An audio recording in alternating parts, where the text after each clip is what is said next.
Ok, voilà, Pasteur Marcelo, dimanche, on répondait à qui sur la chair. On répondait sur ma question, nous sauté. Quand on traitait biso babo là bas pauvre, parce que yo aussi corps ya moi sinon la journée moko. Olobi ozaki docteur à mon akiondo zolé là, ndatuna ki sait que tu veux et puis yo sait ki ozana posa même pas ya kola la wana, mais to moni na loi ya Turquie.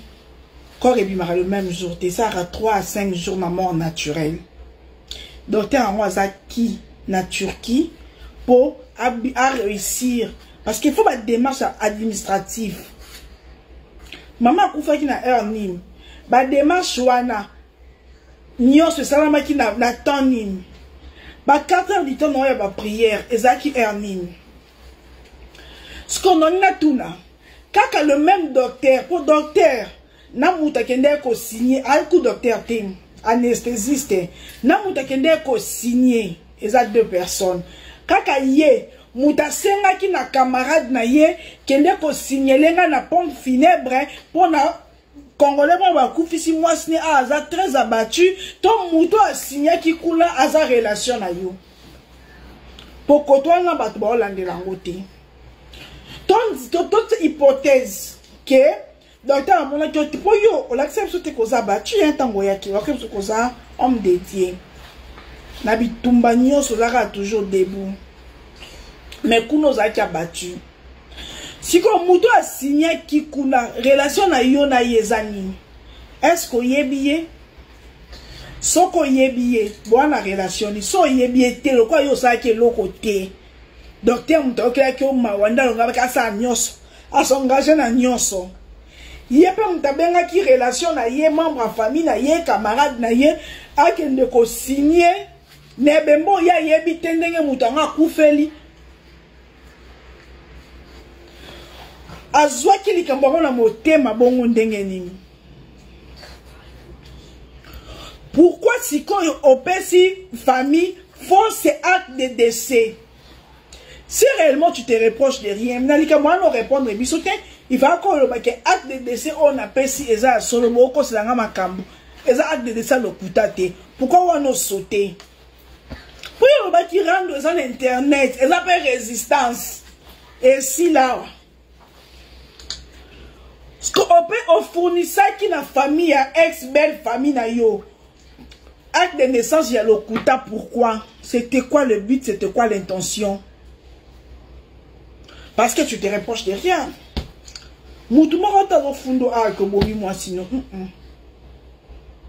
tu te reproches de rien. Au salut, moi, c'est le rotéo Kenda qui a signé. Au Kenda qui a signé, moi, ça couvre mon qui a signé l'acte de décès. Ceux qui n'ont vrai pas acte de décès, on les a l'okuta. Ceux qui n'ont vrai acte de décès, on signe à qui? Pourquoi pas au PS, au laxi dans la famille, n'a vrai acte de décès? Pourquoi tu caches ça? Pour dire qu'ils ne sont pas maître Mabé. Maître Mabé, hein? Maître Mabé. Maître Mabé, tu as autant de la photo, non?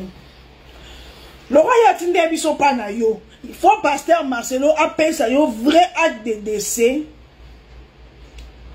Tu as besoin de vrai acte de décès. Parce que si tu te reproches de rien, pourquoi on bombe acte de décès? Pourquoi on falsifie? Et loco. À cause de la crise cardiaque, ça arrive. Ça arrive.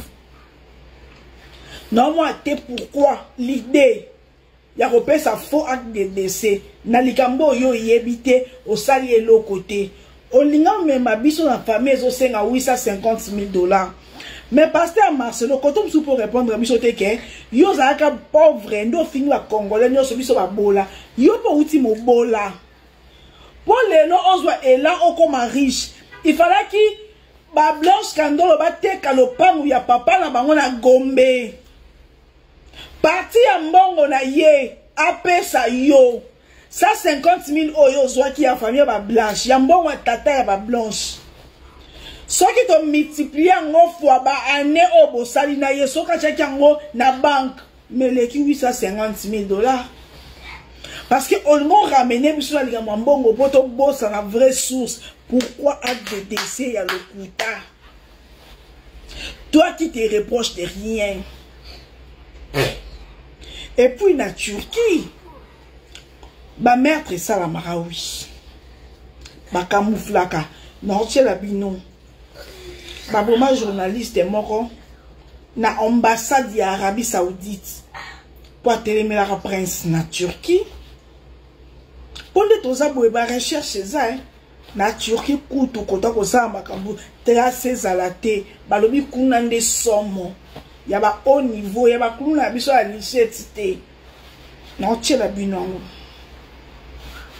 biso petit sikoto fundote to bika acte de décès ya solo eza na kombo a madame to ba kufi na mort cardiaque to ba ke nani ya signaki na acte de décès solo pour oyo pesi biso ya makiona mais biso tozo bundisa église te tozo solo na monsieur Marcelo Tunasi l'ex-époux ya madame Blanche Kandolo Odia.